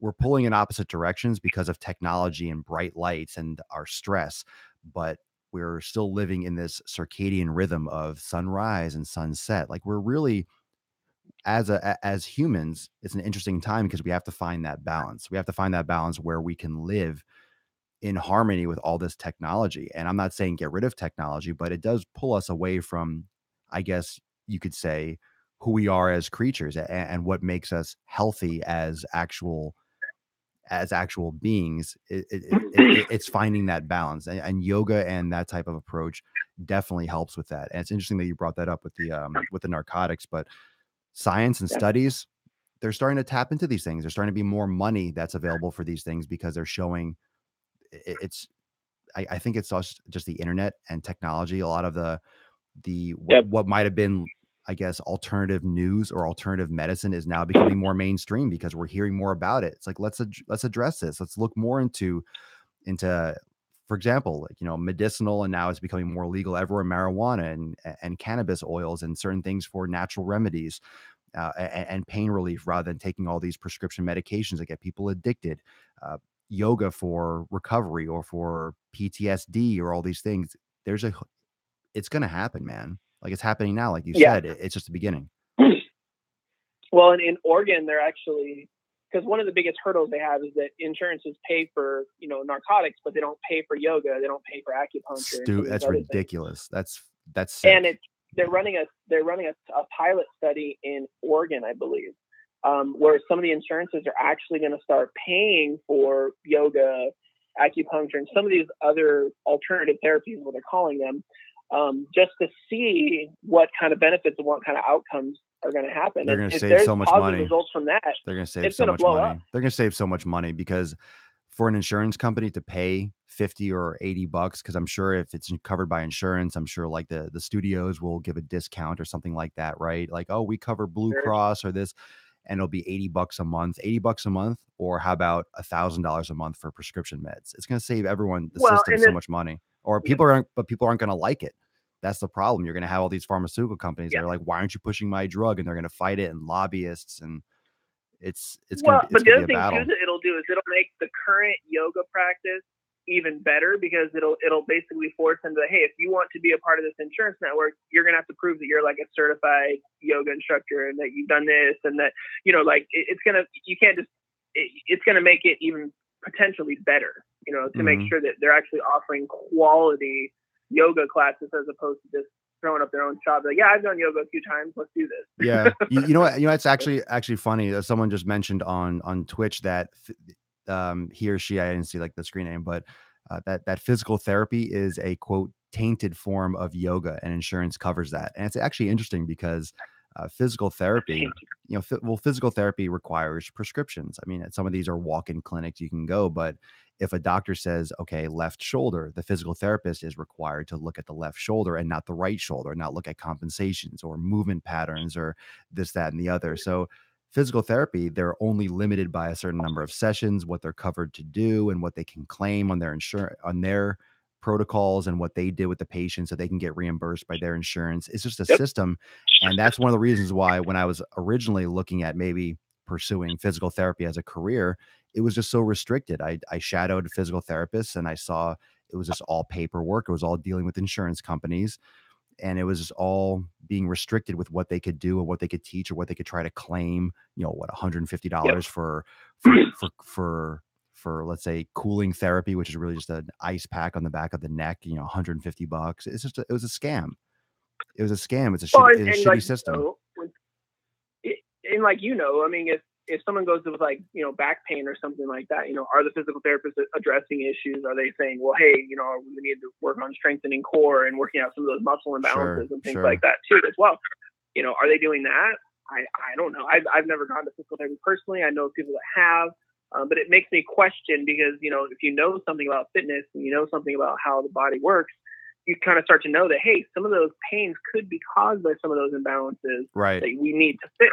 And if they're not doing that, then they're not They're not solving the issue. That's the hard part. I've had so many people say, well, wow, that's what my physical therapist was doing. And I'm like, well, I don't want to be a glorified personal trainer. And I'm not insulting physical therapists, but I really do feel like a lot of physical therapy is just high level. A physical therapist is a highly qualified personal trainer that's restricted by insurance. There's a lot of shit Yeah. there's a lot of shit in the industry that's just wrong. You're doing physical therapy, you're doing single leg stuff. I have single leg stuff in my programs because it increases proprioception and ankle stability and the proper types of mobility and the proper glute activation and dynamic and static Yep. posture. Like those are all things that physical therapists do. And, of course you want to get people back to functional movement or enjoying their lives. And you want to get people back to walking on their own. And there's great aspects of physical therapy and that type of stuff, but they're also restricted by how many sessions they get. What does the insurance dictate that they can or can't do? What are they allowed to do legally? Everyone's under the Yep. knife. Everyone's under scrutiny. Everyone's liable. Everyone's liable for an injury. Everyone's trying to protect their ass and cover bases. So it's almost like everyone's just trying to protect themselves so much, nothing really gets done. As long as everyone gets paid, Yes. that they're fine. And then who loses out? The person that's footing the bill, the medical insurance. And then they fix their left ankle. Okay, cool. The person leaves. And then, but the thing is, their prescription only covered their left ankle. So they've been compensating by leaning on their leg and right ankle this whole time. So then all of a sudden that overuse starts to make their right leg ache after they leave therapy. They have to go back to the doctor and they go back to therapy. And it creates this vicious Yeah. cycle of not really fixing Yeah. the problem that was there to begin with because they sit a certain way at work, because they have a wallet Yep. under their back pocket or they're a trucker and they just, you're not solving the Yeah. problem or the root It's like cause. it's like back surgeries, infusions, and things like that. I Yeah. mean, more often than not, people are worse off afterwards. When patients come to me and say, "Oh yeah, I'm going to get back surgery," one of the first things I say is, you know, are you sure you want to do that? Like, have you looked into other therapy? I've actually told patients, have you tried yoga? And I'm not saying it's a miracle and it's just going to cure everything, but it might at least just kind of make you feel a little more balanced out a little bit. That was the And next thing I was going to obviously, say. How many back surgeries could yoga have saved over the past decades? Just potentially. How many back yeah, surgeries? How many people have had bad backs? And there are people watching right now. I see the names popping up in the comments throughout. There are so many people that I know. I'm not going to call anyone out just because I don't want to, I don't want to misspeak, but there's so many people in the Swolenormous X community. You know this, John, that have had back pain, that have had chronic back yeah, pain or chronic back tightness or issues that literally do not have those anymore because of what they do now in terms of their training, because of how they practice yoga. That's no that's I know. that's no fucking joke, man. That's real life shit. Yeah, That's real life shit that people are now not having to deal with. To go from having back pain to not having back pain, that is that's serious stuff. That's serious. That's I serious life improvement. yes, and I know there's some premium members too that have been on like high doses of narcotics and things like that, and have either gotten down to a lot lower doses or even possibly stopped taking, in part due to yoga and weight training and strengthening some of those areas. And it's just amazing. I mean, when you see, I saw one person post or something, they were like, my back pain is essentially gone. And I was like, whoa, are you like, I messaged them personally. I was like, are you serious? like Sick, man. that's insane. And the thing is, when you take narcotics and other pain medicine, things like that, and I'm not trying to diss on narcotics, they have a place. Don't get me wrong. But when Everything you're has a taking all that place. stuff, you're not fixing the problem. You're masking it, and you're Of making course. pain more bearable, which I understand. But you're also putting people at risk of addiction and all kind of hyperalgesia when you're on the medication. Just all this kind of stuff. And when you look at things like yoga, being restorative, weight training, strengthening some of those muscles, you're fixing the problem Sure. if it can be fixed. Yeah, it goes back to the root cause, root cause Yeah, analysis and figuring out where it's coming from. And I think there is a place for everything. If you're in a car accident and you need something to, painkillers or anesthesia and things like that to have surgery and emergency medical procedures, there's a lot of places for a lot of these medicines. But yeah, when you are an accountant and you're sitting at a desk for 40 years and you hurt your back because you went to pick something up, and it's because your glutes haven't been firing because haven't exercised your entire life. What's the root cause of that? Do you need back surgery? Do you need pain meds? Or do you need to, cut down on the inflammation, start doing glute activation, start doing yoga, and then you won't have those issues. And then Yeah. you'll fix yourself. And you fix yourself. There's Yeah. I mean, surgery is so, especially with the back, like you said before, and you touched upon that. Back surgery is so sketchy. There's so many people that have Yeah. had worse problems after back surgery. Usually back surgery is the last line of defense. Like you don't want to go into your back unless you absolutely have to. That's no small matter. Oh, just yeah, I have a back surgery scheduled. No, no, no. You don't touch that shit unless it's the last course of action. And usually it's not the last course of action. You just haven't No. gone through all the courses because people make money off surgeries. Big shocker. They make money off cutting into your back. Well, they make money, but the other part of it too is that the doctors are doing it because they feel that there's nothing else to do. I mean, like, it's literally the patient's like, I'm still in tons of pain. Nothing is helping. What do I do now? And the doctor's basically throwing up their hands saying, well, I guess we might be able to do surgery. And usually, I don't know very many people that had one back surgery and then they're good. Usually it's multiple, right? I've had 8 back surgeries and now my back's all messed up. And I mean, it's scary, man. Of course, when you start going back into it multiple times, I think that's where Yep. the fitness and the health industry, if you start looking at yoga as a viable modality, imagine if some of these doctors were saying, well, let's put you on this kind of a restorative yoga routine or yoga practice, and let's come back in 3 weeks and see how you're feeling and let's monitor it. That might, if you start seeing progress, it's like, well, let's stay down this track. Let's keep going with it. Let's see if it can keep on improving. Because you can always have. Imagine if they started Yeah. teaching yoga in medical school. In what? Imagine if they started teaching yoga in medical school and like making it so your doctor had to be proficient with yeah. yoga. Well, right? I mean, seriously, like, how much better could our medical society be? Well, I mean, how much money could I agree. But how much money does that take out of people's pockets?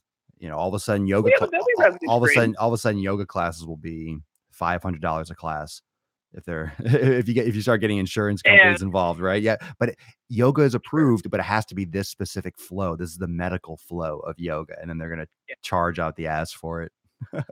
Sure. No, but I hear you, man. I think, look, it comes down to environmental factors. It comes down to environmental factors. How many, or I say, how many different diseases and injuries and illnesses come from environmental factors, right? Cancers, 80-90% of cancer is environmental. It's how you eat, it's how you treat your body, it's your stress, it's your lifestyle choices.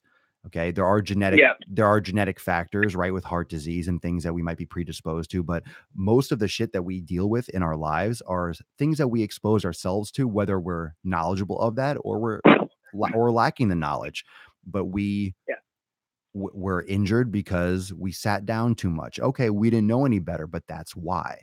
We're not healthy because we ate grain our whole life, for example. Let's not get too far on that topic, but okay, but let's say that's the reason. That's the reason why you did that to yourself. It's an environment. You weren't born with a piece of bread in your mouth. You weren't born in a chair. By doing whatever it is you did your entire life, this is what led you here. So that's why we're as having this conversation, the Daily Swolenormous, it's all trying to get this information out in the forefront. Let's front load our lives with this information, understanding that we're going to be older, understanding that we're going to be dying. We are dying now, technically, but understanding that this is going to become the back nine. This is going to become the last few holes on the course. This is going to become older age. Like, it's going that direction, whether you like it or not. So it's important to front load this stuff and have these conversations like we have today about yoga, about supplements, about consistency, about discipline. Getting this out in the open now can help 25, 35, 45, 55-year-olds start taking some action, start getting their shit together now, so you don't have to worry about back surgery. So you don't become one of these fucking statistics. It's just too prevalent. It's not necessary. Well, it's amazing. Sarah and I were talking this morning about, what is a balanced breakfast, for instance, and I remember watching the commercials. I'm not sure they still do it now, but I know when I was a kid, they showed this is a part of a balanced breakfast, and it was a bowl of cereal, like cornflakes or something, and then right? it was a piece of toast, cornflakes, yeah, and then it was a piece of toast, a glass, like a full glass of orange juice, and like an apple or something like that. And like once you start learning about these things and learning what you should and shouldn't be eating, you're kind of like, dude, that's like carb central. It's like there's literally no. It's like an insulin injection, right? Like it's like how much sugar is all that? Like even if it's not direct, I mean, if it's carbs, it's broken down into sugar. We know that. yeah. And so it's like it's amazing, like all the stuff that we're being fed. Hey, this is what you should do. This is a balanced, healthy breakfast. And I was just like, healthy? Are you kidding me? No wonder it's ridiculous. Yeah, right. There's no surprise why we're so fucked up as a society. It's because that's what. Come on, the Got Milk campaign. Got Milk. It does a body good. It's good for calcium. It's good for bones. No, it's not, you assholes. No, it's not. It's complete bullshit. It's not. And then you start looking at, and then that's just part of it. That's just part of it. Yeah. And what four out of five doctors recommend, or 4 out of 5 doctors smoke Camels or choose Camels. Remember when doctors? Well, I don't remember. That was before my time. But I think in order to understand the government and the system that we're living in, you need to look back into those historical records and see that maybe 40, 50 years ago, there were huge billboards on the side of the road that said 4 out of 5 doctors choose Camels. And there's a doctor in a white lab coat with a stethoscope smoking an unfiltered cigarette. And when you go back and you realize that these same systems and the same, I guess, dynasty, or the same people in power then are still in power, quote unquote, now, then you realize what the system was based upon, what it's built upon, and what it is willing to do and what it will do until there's enough outrage that it will remove those things. So once people got wise enough to cigarettes being bad, and there was so much research and so much obviousness that they couldn't hide behind that anymore, then those ads stopped appearing and there was a law. Okay, fine, we can't do that anymore. But they'll move on to the next thing. They'll start promoting, right, fruit juice, or V8, or made with 100% real juice, or Gatorade, or they'll move on to the next thing until we realize, oh, this is literally causing disease. Okay, we can't use this anymore. Let's move on to the next billboard. Let's move on to the next food pyramid. Like the food pyramid it still exists. It's still there. It's still there. You look it up. It's still on like government websites. It's still fucking. Why is it there? Who is looking at this? Who's looking at it's? Of course it is. 4 out of 5 doctors smoking fucking Camels is backwards too. And then we're but it's over. That was in the past. Remember when everyone used to smoke cigarettes? Oh yeah, it was a cool thing to do. First off, people are still smoking cigarettes, and then you have people that are. It's the same people are in the government that are just blowing smoke up different people's asses. I think it's part of it. It's all of it. It's all of it. I think that's the key too, is that people have to understand that, a lot of what you're seeing, probably 90% of what you're seeing in the media and statistics, a lot of this stuff is marketing. They're trying to get you to buy a product. They're showing you that orange juice is a part of a balanced breakfast because they have an excess of oranges and they need to get rid of some oranges. They need to move it because it's subsidized by the government, right? So they benefit by you buying oranges or orange juice or Tropicana, right? The Tropicana lobbyist was throwing some extra money at the at Congress or at the House of Reps or whatever it is, this past season. So let's just throw Tropicana a bone here and give them some more groves. I mean, think about when I was growing up, when I was a kid, orange juice was considered healthy. I mean, it really was. It was like, oh yeah, have a glass of orange juice for your breakfast. I mean, like, I just can't believe, like, looking at now, how much sugar. There's almost as much sugar in orange juice as there's in soda. I mean, it's like, it's ridiculous. Yeah. And and you're straining it. You're just getting the juice. You're not getting the fiber. You're not eating the actual fruit. You're just getting, like a spike. I think my great grandmother used to put a raw egg in a glass of orange juice. I think my grandfather used to have like a glass of orange juice with a raw egg in it for breakfast. But at the same time, you didn't have the same genetically modified stuff. You didn't have all the other, issues. And there's a lot of different, like, interesting, like, changeovers with what the last generation was doing in terms of health, in terms of fitness, in terms of, or lack thereof, or in terms of nutrition. They were getting different foods than we're getting now. And of course, the whole shift between going from animal fats to vegetable fats and vegetable oils. And there's a lot of different information, a lot of different shifts. It comes down to money, it comes down to power, and it comes down to these big moving pieces. When you step back and think about it, you have 400 or whatever million people living in one society, and it's hard to move. It's like trying to tell a cruise ship to pull a 180, right? To pull a J turn or something. Like, you don't swing a cruise ship around really quickly. You have to make a huge looping turn, like a Yeah. huge, massive arcing. You want to turn a cruise ship around, you can't have plates falling everywhere. Like, you really have to go into open ocean and really slowly turn around. And Yep. that's one of those things with the government or with this entire society. Like, all the industries, all the businesses that are built to function in this broken system, so to speak, and all the people that believe a certain thing, and all the people that are kind of uprising, and all the information that's available with the internet that you can just pass so freely. There's a lot of stuff that's coming out with the speed that it's coming out, in terms of, hey, this isn't bad anymore. Hey, but all this research was skewed, or hey, this was cherry picked. The system, or the big lurking cruise ship, can't turn around that fast to adjust to what has arisen, right? The muck that has come up from the bottom. So it's just, we're Yeah. at this point right now where we have a lot of people that are speaking truth, but the old systems are in place, because you just can't wipe them out, because that would create its own sort of chaos. That would throw things into Yep. into its own type of chaos and disarray. So it's a slow change. But when people, Yep. and I think we can end on this, that if people take responsibility and realize that you you as in John, you as in everyone that's listening, myself included, if we take responsibility for what we do, we take responsibility for our own education, we take responsibility for doing the research, we take responsibility for eating the right foods, and we realize that it's on us to make these right decisions, then things get a lot easier. When you take responsibility for your own shit, you can make decisions with a clear conscience, and you actually put some more stock and more effort into it. So if you, it's your responsibility. Go get blood work. Try this. Instead of going to a doctor's office, go get blood work done, and then look up the values on your own. Go get blood work done at a blood center, and then look up your own values. Do your own do your own blood work. You don't need to spend $500 for a doctor's visit. Do it yourself. Like, we don't need the same. I'm not, and a little disclaimer there, I'm not saying don't go pay attention to your doctors, but literally, what that's what you're doing. You're going, getting blood work. Okay, here's the results, and you're within these ratios. You're within these ratios. You're within this.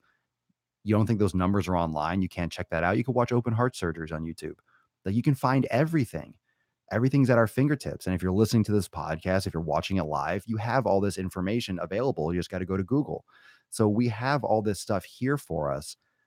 But I guess it comes down to, what are you willing to do with it? Or are you willing to take responsibility for your life and for your health yourself? Or you just want to keep on blaming all the reasons why you can't be in shape, or why you can't lose weight, or why you can't have what you want? Stop blaming and start taking responsibility.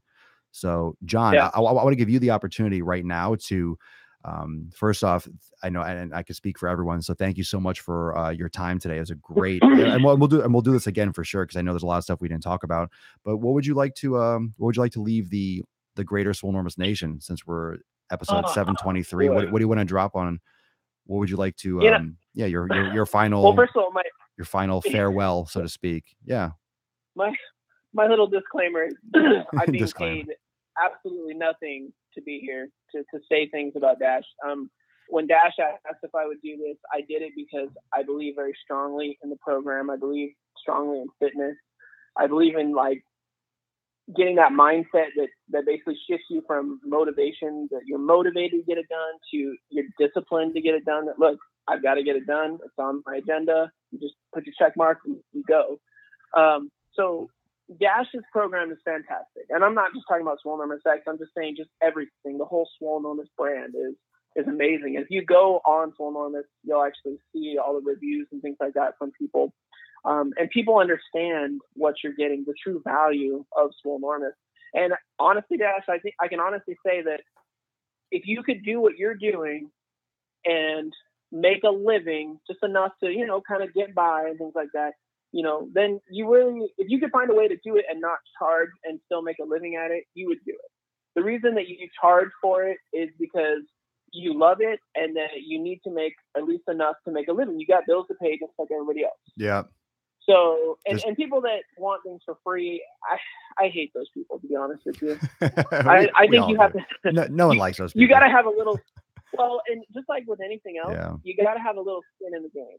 You know what I mean? Agreed. And so, yeah, Agreed, it bro. costs a little bit of money, do some things, but you know what? If you stop eating out, and you stop getting coffee every day at Starbucks or whatever your daily habits are, if you basically look at all that stuff, if you look at all the crap you're buying at the grocery store right now, you can more than easily afford this program. And Swolenormous X, the 90-day dash, the full yoga flows, the virtual trainers, everything on there is just fire. And thanks, bro. you guys just need to do it. Yeah, just do it. But seriously, it's and you don't understand it until you do it. That's probably one of my biggest things I'm gonna say. Like you don't understand what it's like. You don't understand what it's like to look in the mirror, see the changes. It's so See the awesome, difference man.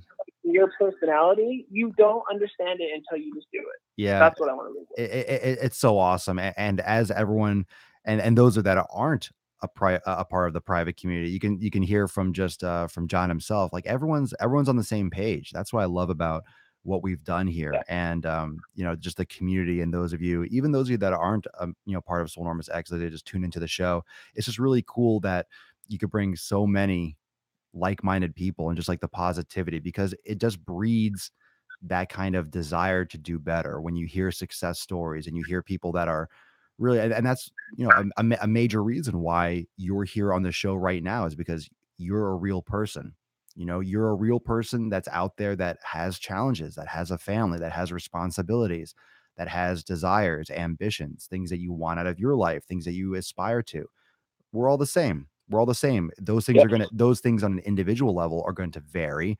They're going to be different, but it has to, it's relatable. And that's important to realize, that everyone, if you can do it, they can do it. And if I can do it, you can do it. And it's just a matter of, everyone has to make a living, and skin in the game is important. And skin in the game is similar to responsibility. You have to put things in. It's risk. Everything's risk. When you try a new fitness program, or you try a yoga class for the first time, you're taking a risk. You could get injured. You could get sore. You're going to be uncomfortable, most likely, because it's different for your body. Everything's a risk. And we get so afraid of taking a risk and doing something different. We get so afraid. We stick with the shit that sucks because we're used to it, and we're aware of that thing that sucks. We're comfortable with it. We know what to expect. So we stay in shitty relationships. We stay in shitty workouts. We stay in shitty jobs. We stay in shitty cities. We stay in shitty situations because we're aware of that evil. We're comfortable with that evil. We're comfortable with that negativity, instead of reaching out and taking a risk and trying something new. So I agree with you 100%, John. And again, thank you so much for being here, being a part of all this. And let's get you back on here, and we'll do let's set that back up. We'll do a supplement show. We'll talk about like the legal. We'll read some of the legal stuff, and we'll put something together. I like that idea. Yeah. Real quick, just last thing I just thought about, because everybody has different challenges in their life as far as why they can't work out. Like some people are like, oh, I work a long job, or I have this, I have that. But every single person out there can do it. Like, yes, it might be more challenging for some people, but everyone out there can do it. You know what I mean? Some people, when they go to college, they're fortunate enough to not have to work. Sure. Some people, when they go to college, they have to work 2 jobs. That just means you have to work harder. And that's really what it comes down to. Maybe your schedule's not perfect for it, but maybe you need to sacrifice an hour of sleep so you can get your workout done, or whatever it needs to be. The point is, everybody can do it. We all have excuses, which some of them are better than others, but we can all make adjustments. We can all make changes to enable us to be able to get our workouts done and to make fitness a high priority in our life. I love it, man. That's absolutely true. Everyone has their own speed bumps or their own challenges. And that's another major thing that needs to be put out there. It doesn't mean that it's going to be the same kind of easy or the same type of success. Your version of success is going to be different. And it doesn't mean that you have, and anyone that's listening, it doesn't mean that you have all the time in the world. You might have 4 kids, you might have 6 kids, you might have no kids, you might have 2 jobs, 3 jobs, no job. Everyone has their own challenge to overcome, but if you take responsibility for you being in charge of the outcome with your fitness, it's still on you. So the crazy Yep. thing is, it's not insensitive, it's just a fact. If you have 2 jobs and 4 kids, you still have to do the workouts to get the results from that. If you have no jobs and no kids, you need to still do the workouts to get the results from that. So you're still a human being. You still need to treat your body with respect. You still need to go for health and for longevity. So it doesn't matter what your challenges are. It matters what your priorities are and how you value and how you love yourself. Whatever your situation Absolutely. is, you still got to make it happen. It's either you do it or you don't, right? Yep. Absolutely. I think that's it, man. That's awesome. Let's end on that note. John, thank you so much for being here, bro. I really appreciate it. Yep. And let's set up the Anytime. let's set up the next let's set up that next one. Let's do it sooner rather than later. We'll do a supplement episode and we'll dig into that a little bit more and just give everyone like the latest and the greatest, because I'm sure there's probably some new stuff that has come out more recently in terms of like the legal approach. So I'm definitely looking forward to that, and as I'm sure everyone else would be as well. And I'll see you next, bro. Let's talk real soon. Sounds good. All right, bro. Thanks again. Say goodbye to everyone. Bye, No John. problem. All right. See you guys later. Go out there and crush it. Yeah, hell yeah, bro. Thanks, dude. All right. All right. Thanks. Take care, brother. Bye-bye. All right. Bye. That was absolutely fire. So John's gone. So bye, John. But thank you so much, John, for taking the time today for episode 723. What an awesome interview. What an awesome dude. One of the things that you all that are watching, whether you're watching on Twitch, YouTube, Facebook, just remember that closing statement. You know, if you have to rewind or go back and watch it again, if you're on the podcast, go back and listen to that again.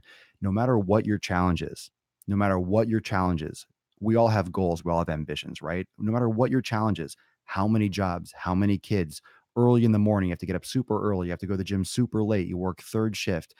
It really doesn't matter in the sense that you still have to do it, you still have to get it done. So no matter the difficulty, the question remains, are you going to do it? Are you going to put the effort in? Are you going to make it happen? Because if you don't make it happen, no one's going to do it for you. If you don't make it happen, no one's going to do it for you.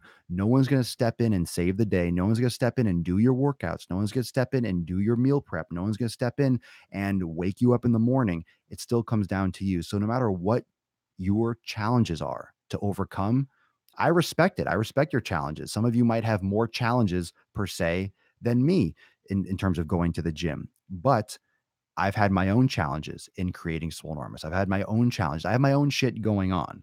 I'm a human being too. So that's where we are all the same. We all have our things. We all have our ups and downs. We all have our doubts. We all have our moments where it's just so easy to quit, right? It's just so easy not to do it. But the ones that win, the ones that succeed, the ones that are successful, right? The ones that get it done are the ones that straight up just fucking get it done. It doesn't matter. It doesn't matter. You still have to do it. So no matter what your challenges, no matter what those roadblocks are, it comes down to whether or not you actually did it, whether or not you're actually doing it, whether or not you're going to fucking get it done. So thank you so much, John, again, for being here. Love you, bro. Thank you for your time. I know everyone that's watching, listening, I know it's a long episode. So if you stuck with it the entire time, thank you for joining on a Sunday Fun Day for episode 723. Remember, if you are interested, if you've heard of Swolenormous X and you don't know why is it so amazing, why does everyone rave about it so much, go check it out. 7-day free trial, swolenormousx.com. Do not wait on that while it lasts. It's an amazing opportunity to get your shit started today. So there's a link in my Facebook and on my YouTube channel to check that out, swolenormousx.com. And everyone, tomorrow is going to be Monday, more fire, mas fuego tomorrow on Monday. Going to just launch into this week really hard. And I'm really glad that you all joined me today. And I'm going to be blowing up my Instagram story and all these different things. I have so much stuff I want to release and so many things I want to talk about, but we'll get into that this week. So stay tuned for that on all my social media. Thank you so much for joining me for episode 723 of the most muscular Swolecast, Beardcast, Broadcast, Gamecast, Mancast, Pimpcast in the realm. YouTube, thank you so much for joining. I appreciate your time, and I will see you mañana.